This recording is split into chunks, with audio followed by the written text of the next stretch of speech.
يا الله يا رحمن يا رحيم يا كريم.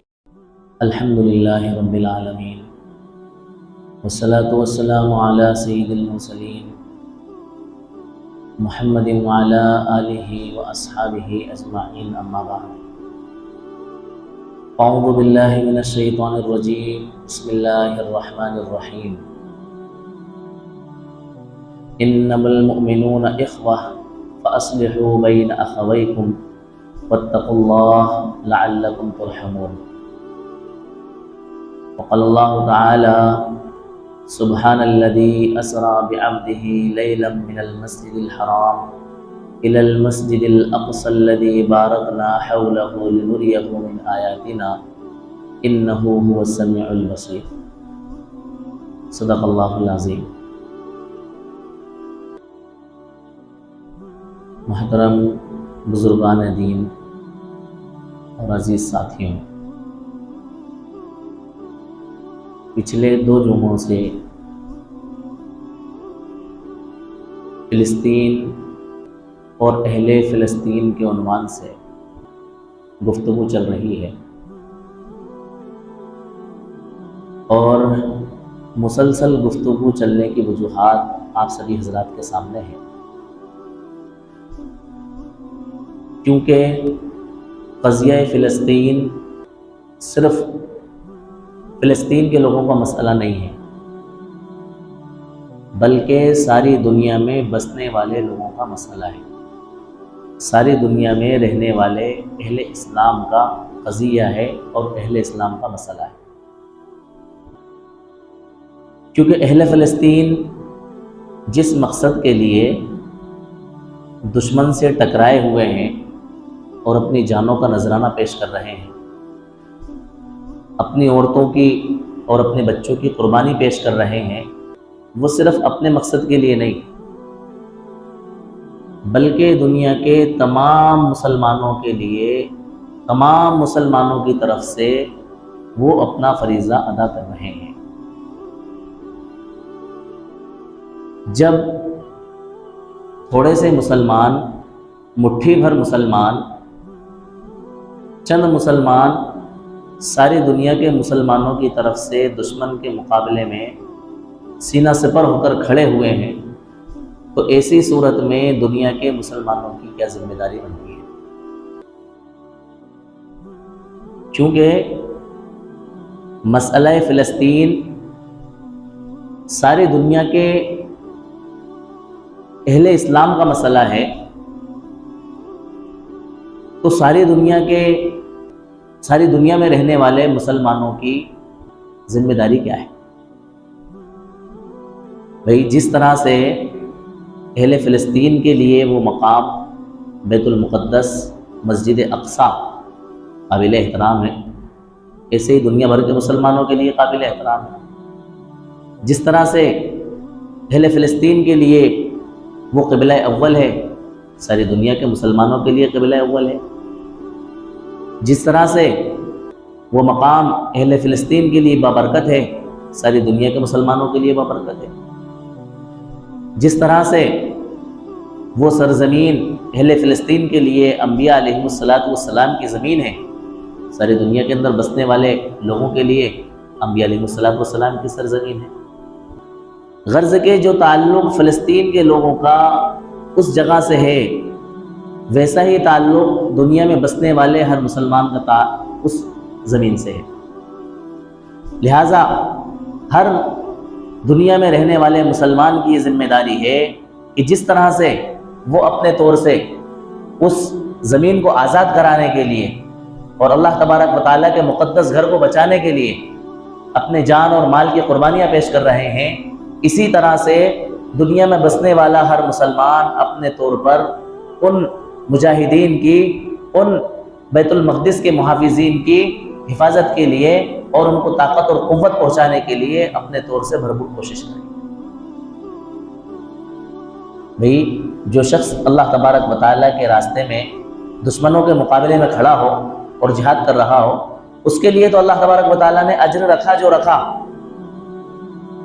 لیکن جو شخص ان کی حفاظت کر لے، صرف ان کی نگرانی کر لے، چوکیداری کر لے، ان کے لیے بھی اللہ تبارک و تعالیٰ نے کیا رکھا ہے؟ اجر رکھا ہے۔ حدیث پاک کے اندر آتا ہے کہ اللہ تبارک و تعالیٰ کے راستے میں جہاد کرنے والوں کی حفاظت کرنا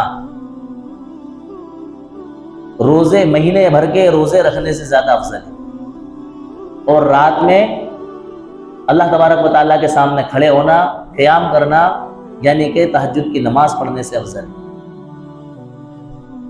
بے شمار فضائل احادیث کے اندر اللہ کے راستے میں جہاد کرنے والے لوگوں کی حفاظت کے لیے آئے۔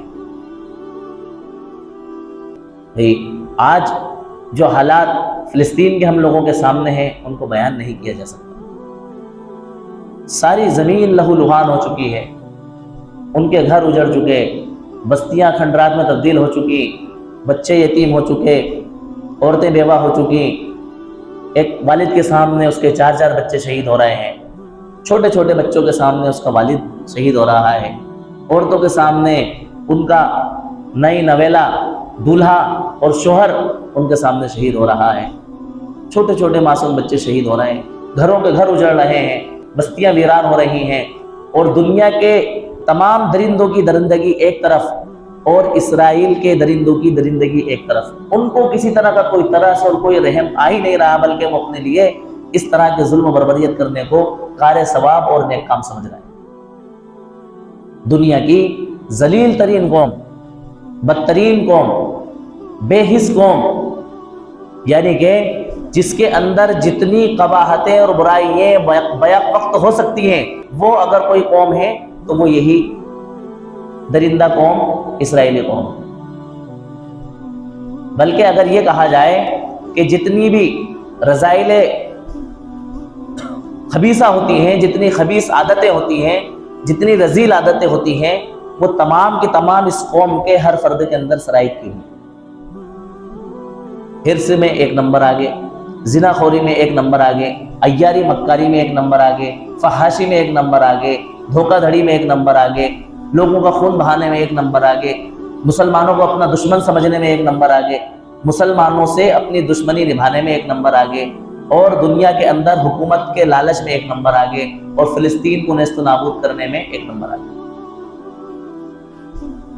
یعنی کہ جتنے بھی اوصاف قبیحہ ایک قوم کے اندر ہو سکتے ہیں وہ اس قوم کے اندر موجود ہیں، اور اس قوم کے ہر فرد کے اندر موجود ہیں۔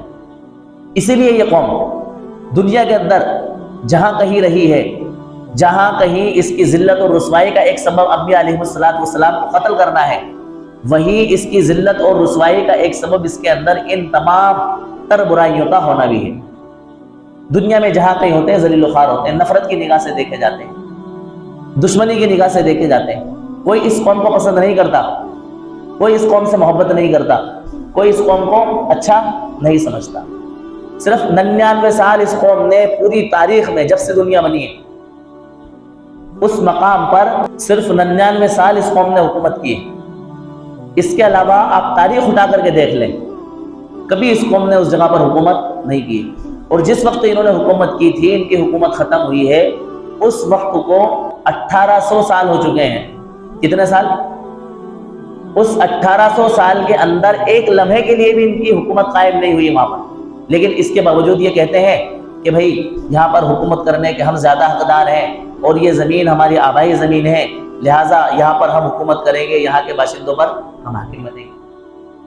اور اس کے لیے دلیل کے طور پر پیش کرتے ہیں کہ بھئی حضرت سلیمان علیہ السلام نے بیت المقدس کو جو ہے نا تعمیر فرمایا، اور حضرت سلیمان علیہ السلام کی نسل سے اور ان کی آل اولاد سے ہم ہیں، لہٰذا یہاں کے ہم اہل وطن ہونے کی وجہ سے اس بات کے زیادہ حقدار ہیں کہ ہم یہاں پر کیا کریں، جو کہ سراسر جھوٹ ہے اور ان کی غلط فہمی ہے۔ حضرت سلیمان علیہ السلام سے پہلے جو قومیں وہاں پر آباد تھیں، جن کو کنعانی کہا جاتا ہے، یہ عرب لوگ تھے، اور یہ وہاں پر آباد تھے جو کہ حضرت ابراہیم علیہ السلام کی قوم سے تعلق رکھتے ہیں اور حضرت ابراہیم علیہ السلام کی نسل سے تعلق رکھتے ہیں۔ اچھا، ایک بات یہ ہے کہ ایک طرف تو یہ لوگ اس بات کا دعویٰ کرتے ہیں کہ ہم حضرت سلیمان علیہ السلام کی نسل سے اور ان کی قوم سے ہیں اور ان کے ماننے والے ہیں، لہٰذا حضرت سلیمان علیہ السلام نے اس بیت المقدس کی تعمیر فرمائی اور یہاں پر حکومت کی، ہم بھی حکومت کریں گے۔ یہ بات ان کی سراسر غلط ہے۔ کیسے غلط؟ اس لیے غلط ہے کہ بیت المقدس کی تعمیر، بیت المقدس کی تعمیر حضرت ابراہیم علیہ السلام نے فرمائی ہے۔ حدیث پاک کے اندر آتا ہے کہ جس طرح حضرت ابراہیم علیہ السلام نے کعبۃ اللہ کو تعمیر فرمایا، کعبۃ اللہ کی تعمیر سے فارغ ہونے کے بعد میں بیت المقدس کو حضرت ابراہیم علیہ السلام نے تعمیر فرمایا۔ یہ بات کی بات ہے کہ حضرت سلیمان علیہ السلام نے بھی اس کی تعمیر میں حصہ لیا اور اس کی بنیادوں کو مضبوط کیا۔ اس کے علاوہ یہ جو حضرت سلیمان علیہ السلام کا نام لے کر کے ساری دنیا کو دھوکہ دے رہے ہیں، ورغلا رہے ہیں، بیوقوف بنا رہے ہیں، خود ان کی کتابوں میں، ان کی مذہبی کتابوں میں یہ بات لکھی ہوئی ہے کہ یہ حضرت سلیمان علیہ السلام کو اللہ کا نبی نہیں مانتے ہیں، حضرت سلیمان علیہ السلام کو مسلمان نہیں مانتے ہیں، بلکہ ان کو کافر مانتے ہیں۔ اس کی تردید قرآن کریم نے فرمائی۔ اللہ تبارک و تعالیٰ نے فرمایا وما کفر سلیمان ولکن الشیاطین کفروا یعلمون الناس السحر، کہ حضرت سلیمان علیہ السلام کافر نہیں ہوئے، حضرت سلیمان علیہ السلام نے کفر نہیں کیا، لیکن شیطانوں نے کفر کیا اور وہ کافر ہوئے، جو کہ لوگوں کو جادو سکھلاتے۔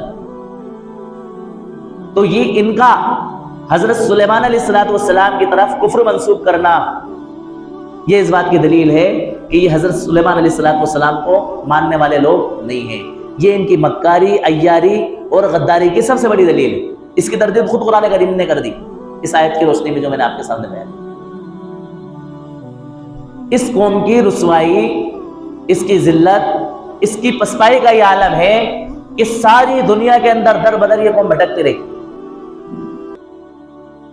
در بدر بھٹکتی رہی، اور اس قوم کی مٹانے کی اور اس قوم کو ذلیل و رسوا کرنے میں سب سے زیادہ جس شخص نے رول ادا کیا وہ ہے کون؟ ہٹلر۔ یہ وہ تاناشاہ حاکم ہے جس نے اپنی حکومت سے پہلے ہی، اس کے چانسلر بننے سے پہلے ہی اس نے اس قوم کی جو ہے نا ذلت اور رسوائی پر بھرپور قابو پایا اور اس کو دنیا کے اندر ذلیل اور رسوا کیا۔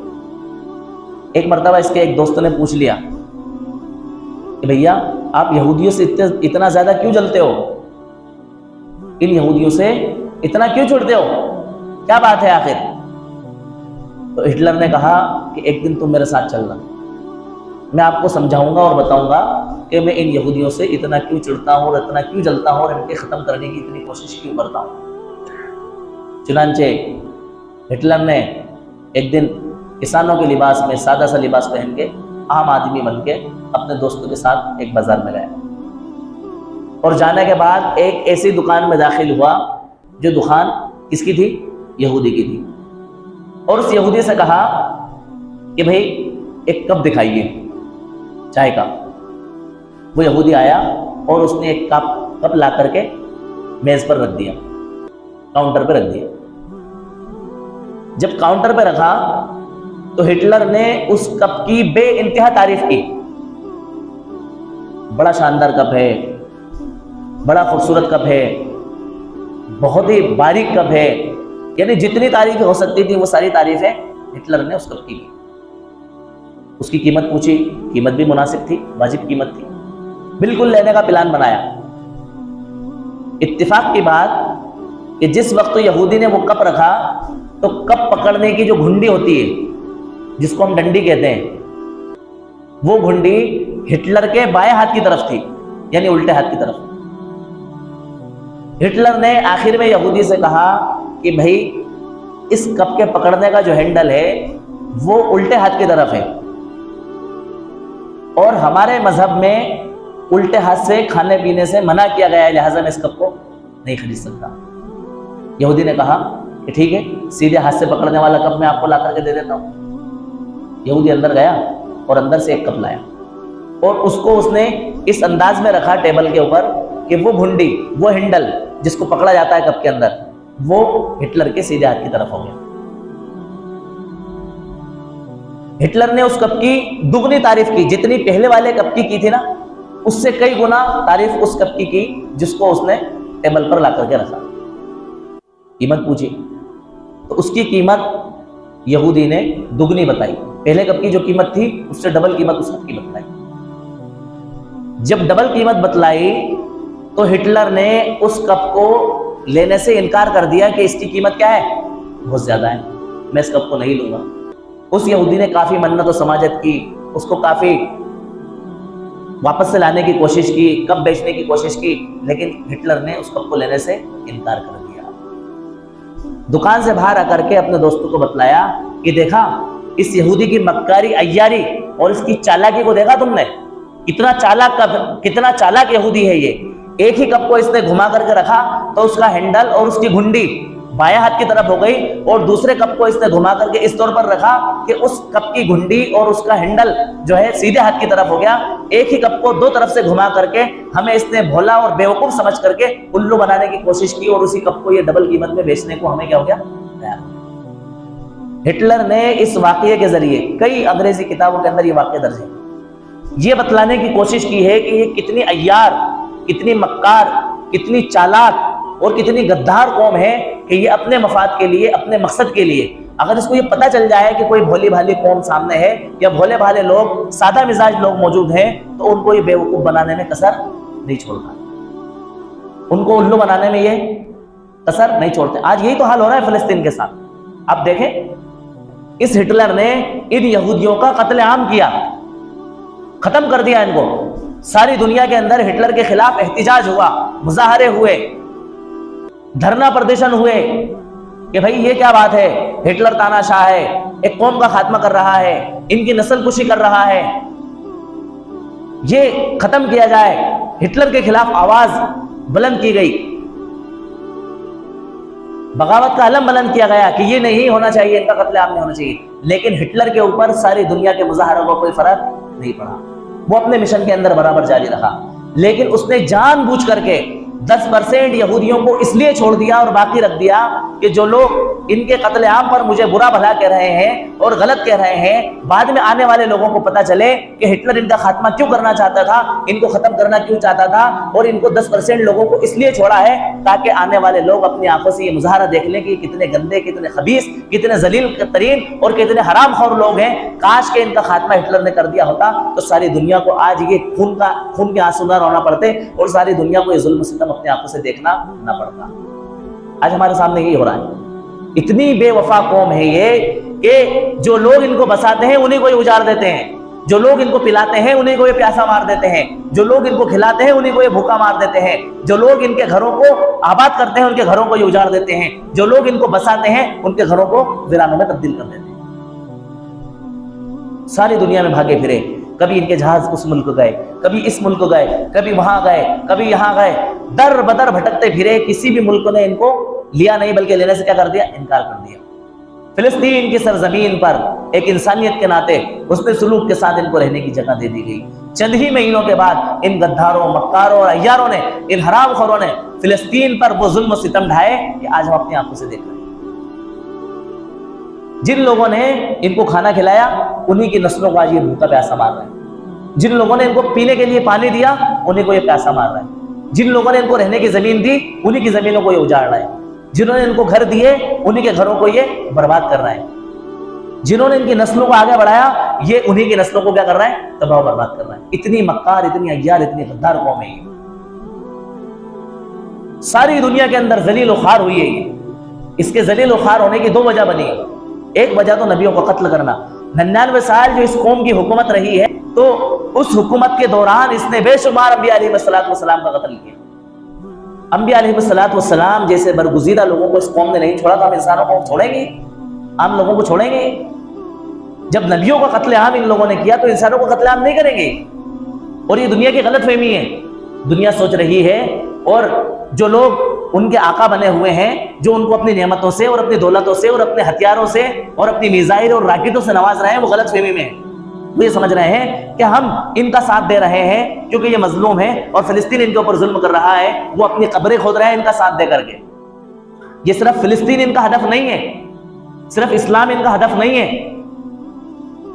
ان کا ہدف ساری دنیا کے اندر حکمرانی کرنا ہے. ان کے ذہن و دماغ کے اندر یہ بیٹھا ہوا ہے کہ جس طرح حضرت سلیمان علیہ السلام ساری دنیا کے بادشاہ تھے، ساری دنیا کے حاکم تھے، اپنے تخت شاہی پر بیٹھ کر کے ساری دنیا کا سفر کیا کرتے تھے، تو یہ اس تلاش میں ہے کہ ہمیں کسی طرح سے اس فلسطین کو تباہ و برباد کرنے کے بعد میں ہیکل سلیمانی مل جائے تو ہم بھی ساری دنیا کے اندر اس ہیکل سلیمانی کی برکت سے ساری دنیا کے اندر حکومت کریں اور ساری دنیا کو اپنا کیا بنائیں؟ غلام بنائیں. ساری دنیا کو یہ غلام بنانے کی پلاننگ میں. اور ان کا یہ کہنا کہ ہمارے آبا اور اجداد نے اس سرزمین پر حکومت کی ہے، لہذا ہم اس زمین پر حکومت کرنے کے زیادہ حقدار ہیں. اگر اس قانون کو اور اس فارمولے کو اپنا لیا جائے تو ساری دنیا کا نظام تہس نہس ہو جائے گا. بھئی دنیا تو بدل چکی ہے، بہت کچھ تبدیلی، بدلاؤ اور چینجز اس دنیا کے اندر آ چکا ہے. اگر ہر جگہ کے رہنے والے باشندے یہ قانون فالو کر لیں گے کہ بھئی فلاں جگہ پر ہمارے رہنماؤں نے یا ہماری قوم کے لوگوں نے حکومت کی ہے، لہٰذا یہاں پر رہتے ہوئے ہم حکومت کریں گے، تو ساری دنیا کا نظام تہس نہس ہو جائے گا. امریکہ کے اندر جن لوگوں کی حکومت ہے وہ حکومت ختم ہو جائے گی، خطرے میں پڑ جائے گی. وہاں کے باشندے جن کے پرکھوں نے اور جن کے بزرگوں نے پہلے حکومت کی ہے وہ لوگ کہیں گے کہ بھئی ہم یہاں زیادہ حکومت کرنے کے حقدار ہیں. ہمارے اپنے ملک کے اندر جو لوگ یہاں پر باشندے ہیں وہ کہیں گے کہ بھئی پہلے مغلوں نے حکومت کی ہے، لہٰذا ہم یہاں پر کیا ہے؟ حکومت کرنے کے زیادہ حقدار ہیں. کسی اور ملک کے باشندے کہیں گے کہ بھئی پہلے ہمارے خاندان کے لوگوں نے یہاں حکومت کی ہے، لہٰذا ہم یہاں حکومت کرنے کے کیا ہے؟ زیادہ حقدار ہیں. ساری دنیا کے اندر خون خرابہ ہو جائے گا، لڑائی جھگڑے ہو جائیں گے، فتنہ فساد ہو جائیں گے، دنیا کا نظام تہس نہس ہو جائے گا. لہٰذا ان کا یہ کہنا کہ ہمارے بزرگوں نے یہاں حکومت کی ہے، ہم حکومت کے زیادہ حقدار ہیں، سراسر غلط ہے، سراسر ہر اعتبار سے غلط ہے. تو ان کا ظلم و جور، ان کی ظلم و بربریت رکنے کا نام نہیں لے رہی ہے. اور یہ وہ درندے ہیں کہ جن کے پاس ترس نام کی کوئی چیز نہیں ہے، درندگی کی حد اور انتہا ہے. ان کو معصوم بچوں کو بلبلاتے ہوئے ترس نہیں آتا، ان کو عورتوں کو روتے ہوئے، خون میں لہو لہان اور لت پت ہوتی ہوئی عورتوں کو دیکھتے ہوئے ان کو ترس نہیں آتا. ایک باپ اپنے 4 بچوں کو شہید ہوتے ہوئے اپنی آنکھوں سے دیکھ رہا ہے، ان کو دفن کر رہا ہے، اس کو دیکھتے ہوئے ان کو ترس نہیں آتا. 4000 سے زائد لوگوں کو یہ شہید کر چکے ہیں. اس میں 1400 بچے اور 1600 عورتیں ایسی ہیں جن کو یہ اس دنیا سے آخرت میں پہنچا چکے ہیں اور جن کو شہید کر چکے ہیں. اور 17,000 افراد وہ ہیں جن کو یہ زخمی کر چکے ہیں، اور 6 لاکھ افراد وہ ہیں جن کو اس جگہ کو چھوڑنے پر یہ لوگ مجبور کر چکے ہیں. دیکھیں آپ کتنا ظلم ہے، کتنی بربریت ہے. دنیا کے اندر بہت بڑے بڑے سورما آئے، بہت بڑے بڑے ظالم اور جابر آئے. اس زمین پر، اس سرزمین پر، آسمان کے نیچے چنگیز خان جیسا ظالم بادشاہ بھی آیا، ہلاکو خان جیسا بربریت اور ظالم بادشاہ بھی آیا، اور بے شمار بادشاہ ایسا آئے جنہوں نے اس دنیا کے اندر خون خرابہ کیا، اس دنیا کے نظام کو تہس نہس کیا. لیکن ایسا ظلم و بربریت آج تک دنیا نے نہیں دیکھا. انسان اپنی نظریں آسمان کی طرف اٹھاتا ہے تو آسمان میں فضا دیکھنے کی بجائے اس کو وہ راکٹ، وہ میزائلیں اور وہ ہوائی جہاز آسمان سے گولہ اور بمباری برساتے ہوئے نظر آتے. گھروں کے گھر تباہ و برباد کر دیے گئے، خاندان کے خاندان اجاڑ دیے گئے، لاکھوں لوگوں کو بے گھر کر دیا گیا، لاکھوں لوگوں کو گھر چھوڑنے پر مجبور کر دیا گیا. اور ساری دنیا، ساری انسانیت صرف ان کے خوراک اور پانی کے انتظام اور بندوبست میں لگی ہوئی ہے. ارے اس وقت ان کو ضرورت ہے اپنے بچاؤ کرنے کی، دفاع کرنے کی. ان تک وہ سارے ساز و سامان پہنچائے جائیں جن سے وہ اپنا بچاؤ کر سکتے ہیں. دشمن جن چیزوں کے ذریعے ان پر وار کر رہا ہے وہ چیزیں ان کے پاس پہنچائی جائیں تاکہ وہ ان چیزوں کے ذریعے اپنی کیا کر سکیں؟ حفاظت کر سکیں. اور اس سور کے بچے کو، اس حرام خور اسرائیلی نسل اولاد کو یہ وارننگ دی جائے انسانیت کے ناطے، ساری دنیا کے ممالک اس کو یہ وارننگ دیں کہ خبردار، اگر تم نے کسی بھی انسان کی جان لینے کی کوشش کی اور کسی بھی فلسطینی انسان کو زخمی کرنے کی کوشش کی یا ان کے جان اور مال کو نقصان پہنچانے کی کوشش کی تو تمہارے ساتھ ٹھیک نہیں ہوگا. لوگ مذمتی بیان جاری کر رہے ہیں، لوگ مذمتی باتیں بیان کر رہے ہیں، لیکن 3 ہفتے سے زیادہ ہو گئے ہیں کوئی ٹس سے مس ہونے کو تیار نہیں. اس ظالم کو کوئی روکنے کے لیے تیار نہیں، اس ظالم پر کوئی قدغن لگانے کے لیے تیار نہیں، کوئی جنگ بندی کے لیے تیار نہیں. کہاں گئی ہے انسانیت؟ کہاں گئے ہیں سارے لوگ؟ یہ کیسا ظلم ہے؟ ایسا ظلم اگر ہمارے اپنے وطن کے اندر ہو یا ہمارے اپنے محلے اور گلی کوچوں کے اندر ہو، ہمارے اپنے رشتہ دار اور پریوار کے اندر ہو، ہمارے اپنے گھروں کے اندر ہو، برداشت کریں گے؟ کسی بھی صورت پر برداشت نہیں کریں گے. اس لیے فرمایا انما المؤمنون اخوہ، کہ مسلمان آپس کے اندر بھائی بھائی ہیں. اللہ تبارک و تعالیٰ نے اہل اسلام کو دنیا کے کسی بھی کونے کے اندر رہتے ہوں ایک زنجیر کے اندر جوڑ دیا، پرو دیا. جس طرح سے ایک مسلمان کی اپنے دوسرے سگے بھائی کے لیے ہمدردی ہوتی ہے، اس کے لیے جو ترس ہوتا ہے، اس کے لیے جو امیدیں ہوتی ہیں، وہی امیدیں، وہی طرز، وہی رحم دلی اور وہی سب کچھ خواہشات اور جذبات دنیا میں بسنے والے ہر انسان اور ہر مومن کے لیے ہونا چاہیے۔ اللہ کے رسول صلی اللہ علیہ وسلم نے فرمایا کہ ایک مسلمان کی مثال دوسرے مسلمان کے لیے ایک عمارت کی طرح ہے، کہ جس طرح ایک عمارت ایک اینٹ سے دوسری اینٹ جڑ کر کے بنتی ہے، اگر ایک اینٹ یا دو اینٹ نکال لی جائے تو ساری عمارت منہدم ہو جاتی ہے، ختم ہو جاتی ہے۔ اسی طرح سے مسلمان آپس میں ایک دوسرے کے ساتھ اسی طرح سے جڑے ہوئے وہ ہونا چاہیے کہ اگر ایک مسلمان کو بھی تکلیف ہو جائے تو سارے مسلمان کیا ہو جائے؟ بیچان ہو جائے۔ ایک حدیث کے اندر اللہ کے رسول صلی اللہ علیہ وسلم نے فرمایا ایک مسلمان کی مثال دوسرے مسلمان کے لیے ایک بدن کی طرح ہے، جس طرح سے ہمارا اپنا پورا بدن کے کسی ایک حصے کو اگر تکلیف پہنچے، کسی ایک حصے کو اگر تکلیف کا سامنا کرنا پڑے، پریشانی ہو، سارا بدن ہمارا بے چین ہو جاتا ہے۔ ہمارے سر میں درد ہو، سر ہمارے بدن کا ایک حصہ ہے، ایک پارٹ ہے، لیکن سر میں درد ہونے کی وجہ سے ہمارا سارا بدن، ساری باڈی بے چین ہوتی ہے۔ ہمارے پیٹ میں درد ہو، پیٹ ہمارے بدن کا ایک حصہ ہے، لیکن پیٹ میں درد کی وجہ سے سارا بدن ہمارا بے چین ہوتا ہے۔ ہمارے پیر میں کانٹا چبھ جائے، پیر کا ایک حصہ ہمارے بدن کا ایک حصہ ہے، لیکن سارا بدن ہمارا بے چین ہو جاتا ہے۔ اسی طرح سے دنیا میں بسنے والے کسی بھی مسلمان کو کوئی تکلیف پہنچے، دنیا کے اندر بسنے والے تمام مسلمانوں کو بے چین ہو جانا چاہیے۔ اللہ تبارک و تعالیٰ نے اہل اسلام کو ایک دھاگے میں پروئے رکھنے کے لیے فرمایا فَأَصْلِحُوا بَيْنَ أَخَوَيْكُمْ، اپنے مسلمان بھائیوں کے درمیان صلح صفائی کرواؤ۔ اگر کسی وجہ سے ان میں انتشار پیدا ہو جائے، ان میں نا اتفاقی پیدا ہو جائے، تو اس نا اتفاقی کو رہنے نہ دو، بلکہ آپس کے لوگ ان نا اتفاقیوں کو ختم کرنے کی کوشش کرو۔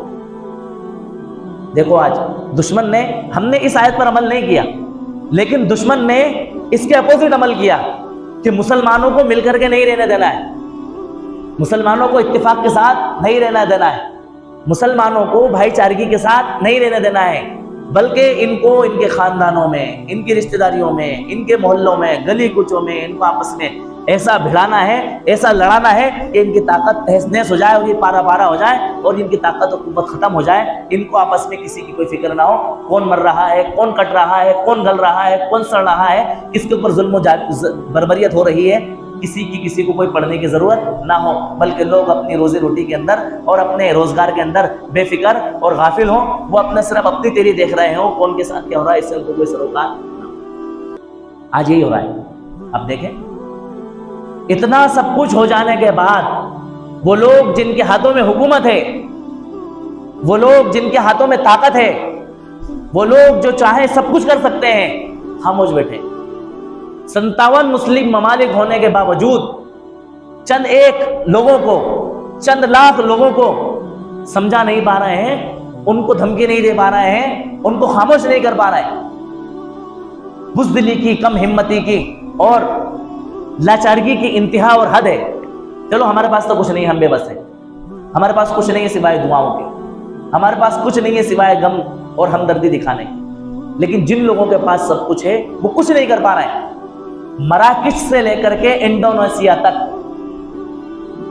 یہ ایسا خطہ ہے جس کے اندر مسلم ممالک ایک دوسرے سے جڑے ہوئے، صرف 2 ملک ایسے ہیں جو بیچ کے اندر غیر مسلم ہیں، ایک بھارت اور دوسرا اسرائیل۔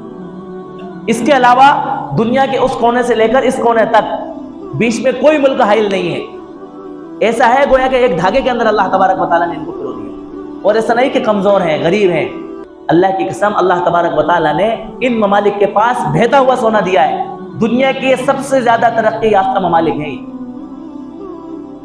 دنیا کے جتنے خزانے ہو سکتے تھے اللہ تبارک و تعالیٰ نے ان ممالک کو دیے۔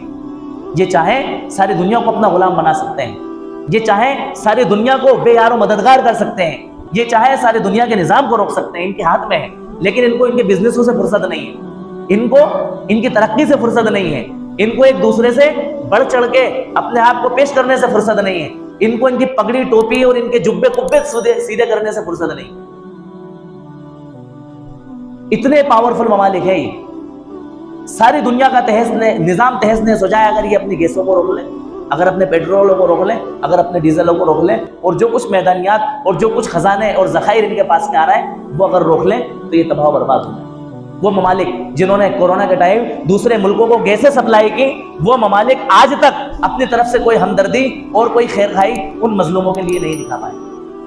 فرمایا فَأَصْلِحُوا بَيْنَ أَخَوَيْكُمْ، اہل ایمان کے درمیان اگر کوئی رنجش ہو جائے تو ان میں صلح صفائی کراؤ۔